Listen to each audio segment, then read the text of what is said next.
Bon les amis, j'espère que vous allez tous bien. On va tout de suite revenir sur le scandale Varela. On a plus d'infos, hein. L'exclu a été envoyé par l'EMF. Donc c'est une dinguerie les gars. Moi j'ai entendu plein de choses et j'ai vu plein de choses, plein de commentaires, plein de machins sur internet, sur Twitter, etc. Il y a tout le monde qui disait un petit peu tout et n'importe quoi. D'accord? Il y en a, ils parlaient des trucs de famille. Il y en a, ils sont allés loin. Et moi je m'attendais à un truc de fou. Il y en a, ils disaient maladie incurable, cancer peut-être, truc. Bah, l'autre, je sais pas quoi. Eh, ça allait trop loin. Mais jamais je m'y serais imaginé que c'était une dinguerie comme ça, en fait. Je vais vous la lire, vous allez voir que c'est vraiment une dinguerie, en fait. Et je comprends pourquoi Jean-Michel Froissart veut déposer plainte. Parce que là, ce qui s'est passé, c'est grave. D'accord? Donc Jean-Michel Froissart a laissé un message. Attendez, je vous mets ça tout de suite. Exclu MF.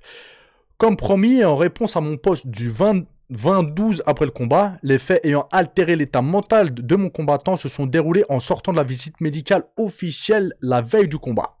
Après, il dit quoi? Celle-ci s'est bien passée avec l'un des médecins fédéraux. Mais lorsqu'il est sorti de son box, un second médecin l'interpelle et lui dit: c'est toi Varela?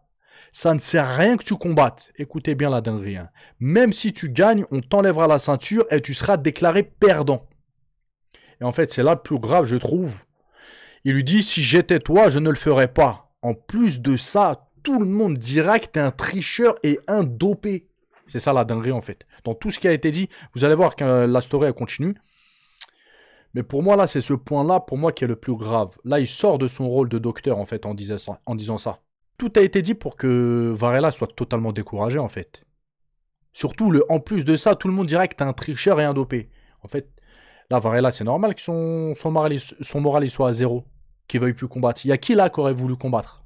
Donc là, la situation, elle est très très grave. Le docteur, il est sorti du domaine médical et il est venu polluer et aggraver la situation, en fait.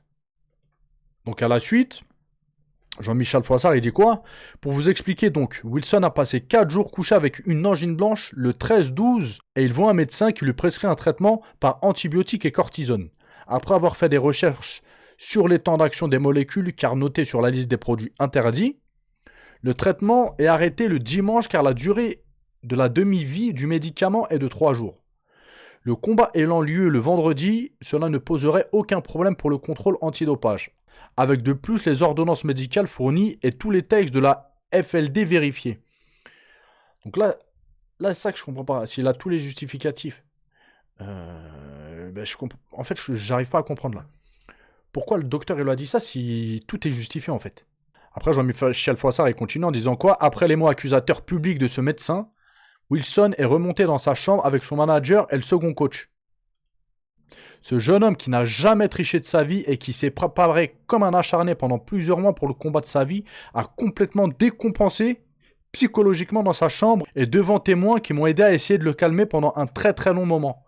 Tout en hurlant: je ne suis pas un tricheur, je ne combattrai pas. Victime d'un malaise et d'une crise de tétanie, waouh, j'ai réussi avec l'aide de mon manager et de mon assistante à le calmer, à l'endormir. Ouais, c'est une dinguerie en fait.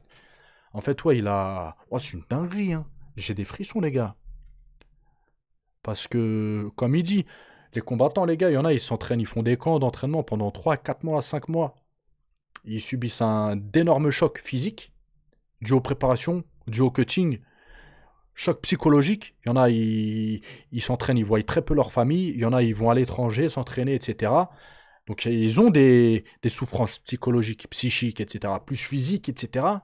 Pour au final, on te sort une dinguerie comme ça. Après, Jean-Michel continue en disant: j'ai eu la FLD au téléphone et ils m'ont bien expliqué que tout était carré et que Wilson était dans les clous au niveau de son traitement. Oh, waouh, la dinguerie, ça je l'ai pas lu, hein. Ça je l'avais pas lu, hein. La seule chose importante aux yeux de Wilson, c'est d'être droit et irréprochable à ce sujet. À son réveil, Wilson, très affecté par cette situation, a accepté de maintenir le combat pour honorer son contrat et tous les investissements qui ont été déployés pour le choc que tout le monde attendait. En fait, ça a été gratuit, en fait, là, ce que le docteur il a dit, si je comprends bien. Si je comprends bien, ça a été gratuit, en fait. Parce que s'il a les justificatifs, et que le premier docteur, il dit que tout est OK, et le deuxième docteur, il vient, il lui glisse dans l'oreille ce genre de choses, ben, c'est pour le décourager, pour le... Et c'est gratuit, c'est... Ah, je comprends Je comprends pourquoi il veut déposer plainte, Jean-Michel Froissart. Voilà. Après, il y aura sans doute une enquête et la police fera son travail de savoir le pourquoi du comment, pourquoi sans doute le docteur a dit ça, etc. Et démêler le vrai du faux, quoi. Jean-Michel poursuit en disant « Les pratiquants de ce sport de combat connaissent la difficulté et l'importance de la préparation mentale avant un combat. » Bah voilà, c'est ce que je vous en ai parlé. J'avais pas lu encore ces stories parce qu'en même temps que là je vous fais la vidéo, les stories elles sortent en même temps. Et voilà comment un médecin sur 3 phases, ce qu'a aperçu Wilson comme une humiliation en public, a fait s'effondrer des mois de préparation. Les lois et les textes ont été respectés. Le résultat est que Wilson est entré dans la cage avec l'esprit totalement pollué par des accusations infondées de ce médecin. Après MF, ils disent, à ce stade, vous comprenez mieux désormais l'attitude complètement éteinte de Wilson lors du combat. Les gars, c'est tout à fait normal et compréhensible. Il y en a peut-être les plus malins qui vont dire, ouais, mais au final, non, il n'y a rien, etc. Ils pouvaient combattre, les docteurs, ils ont dit, il n'y avait pas de problème. Mais c'est trop tard. Il était sorti du combat, en fait.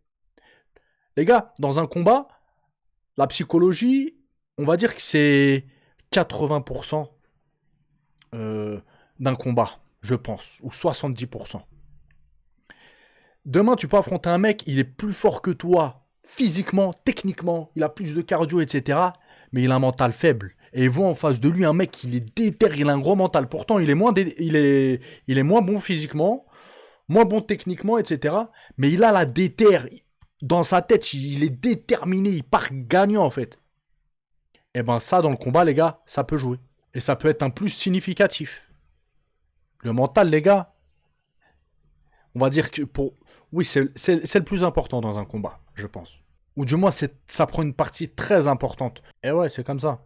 Donc là, il était éteint par rapport à tout ce qu'il y avait eu en plus. Voilà, il a fait une crise de, je sais plus quoi, la tachycardie, il a dit, ou je sais pas quoi. Donc ça l'a même influencé physiquement. Il était plus dans son combat, voilà. Après, il dit quoi? CF, je sais pas ce que ça veut dire. Serment d'Hippocrate.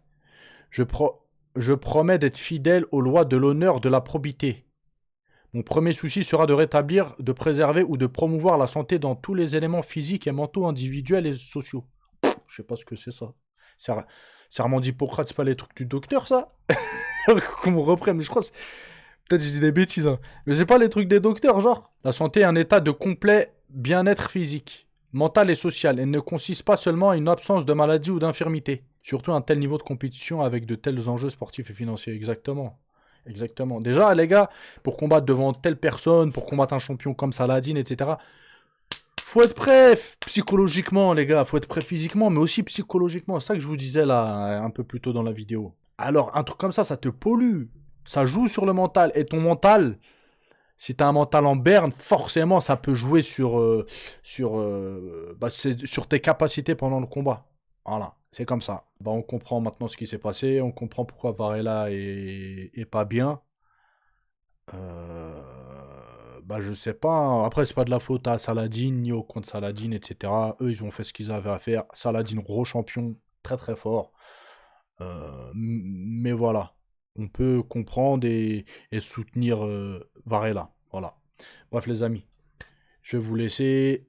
Par contre, si vous voulez discuter dans les commentaires, les amis, pas d'insultes, soyez respectueux, s'il vous plaît. De toute façon, les commentaires, ils sont modérés. Donc, si vous voyez que votre commentaire ne passe pas, c'est que vous avez été injurieux ou vous... Voilà. C'est qu'il y a quelque chose qui cloche dans votre commentaire. Donc si vous voulez discuter, il n'y a pas de problème. Les commentaires sont ouverts, etc. Tout le monde est le bienvenu, mais soyez respectueux sans insulte. Je vous remercie les amis. Je vais vous laisser. Passez une bonne soirée. Ciao, ciao.